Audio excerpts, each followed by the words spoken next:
kelompok 2 akan menjelaskan tentang etika penelitian dan gaya selingkuh. Berikut adalah nama kelompok yang pertama, yaitu Aditya Mardika, yang kedua Siska Rizky Aprilia, yang ketiga Syahdu Afandi, yang keempat Fahmi Zahra Maulidia, yang kelima Aldidu Mahendra, yang keenam Dinda Nur Amelia. Pada slide selanjutnya, saya Aldidu Mahendra akan menjelaskan tentang etika penelitian.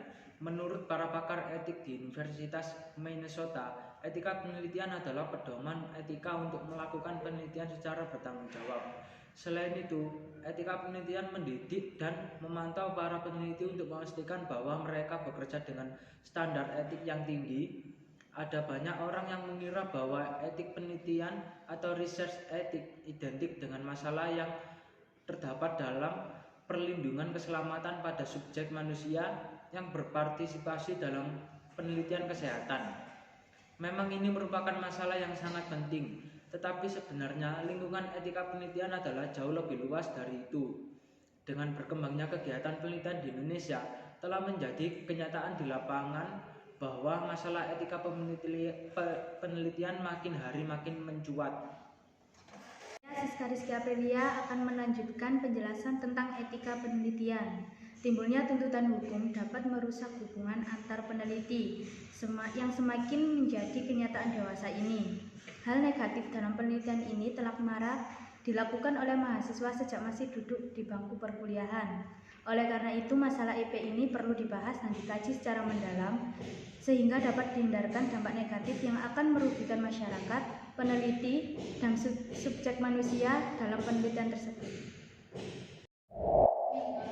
Saya Dinda Nur Amelia selanjutnya akan menjelaskan tentang gaya selingkuh. Dalam sebuah jurnal harus diperhatikan oleh seorang penulis yang akan melakukan penulisan karya ilmiah.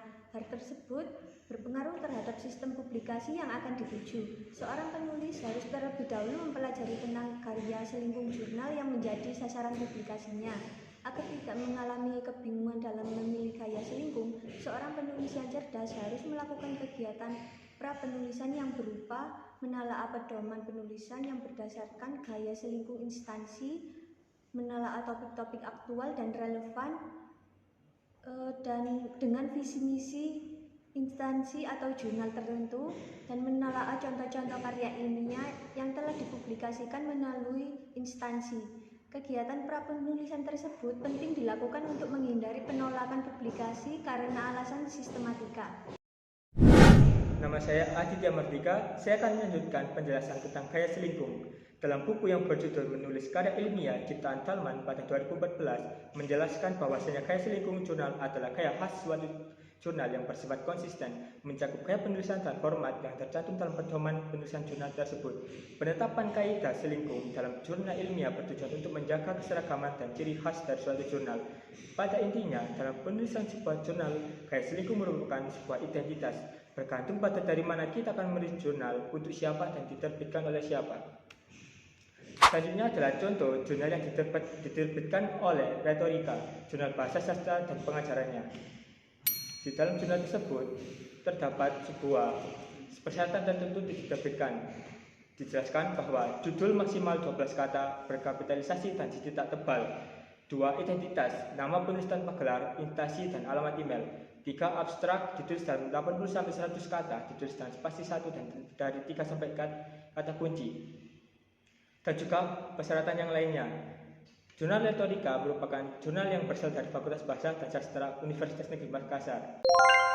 Untuk mengetahui suatu gaya selingkuh dari suatu jurnal, kita bisa melihatnya kita di dalam web jurnal tersebut.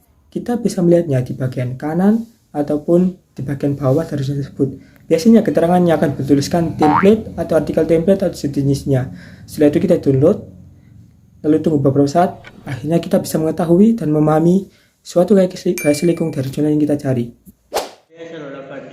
Selanjutnya saya akan menjelaskan tentang plagiarisme. Plagiarisme adalah tindakan mengambil ide, tulisan, kata, kalimat, atau gambar milik orang lain, lalu menyajikannya sedemikian rupa seolah-olah itu merupakan milik atau ide plagiator tersebut. Selanjutnya, saya Fani Zahara Maulidia akan menjelaskan contoh dari plagiarisme. Di slide ini terdapat dua gambar, di mana yang di sebelah kiri merupakan contoh sebuah jurnal ilmiah, dan di sebelah kanan merupakan hasil dari parafrase dari jurnal ilmiah tersebut.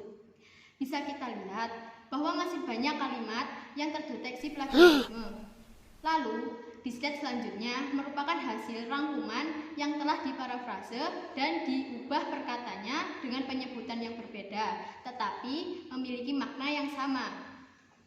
Jadi, untuk menghindari terjadinya plagiarisme, jangan hanya bergantung pada parafrase saja, tetapi kita harus mengubah perkataannya tanpa mengubah makna yang dimaksud.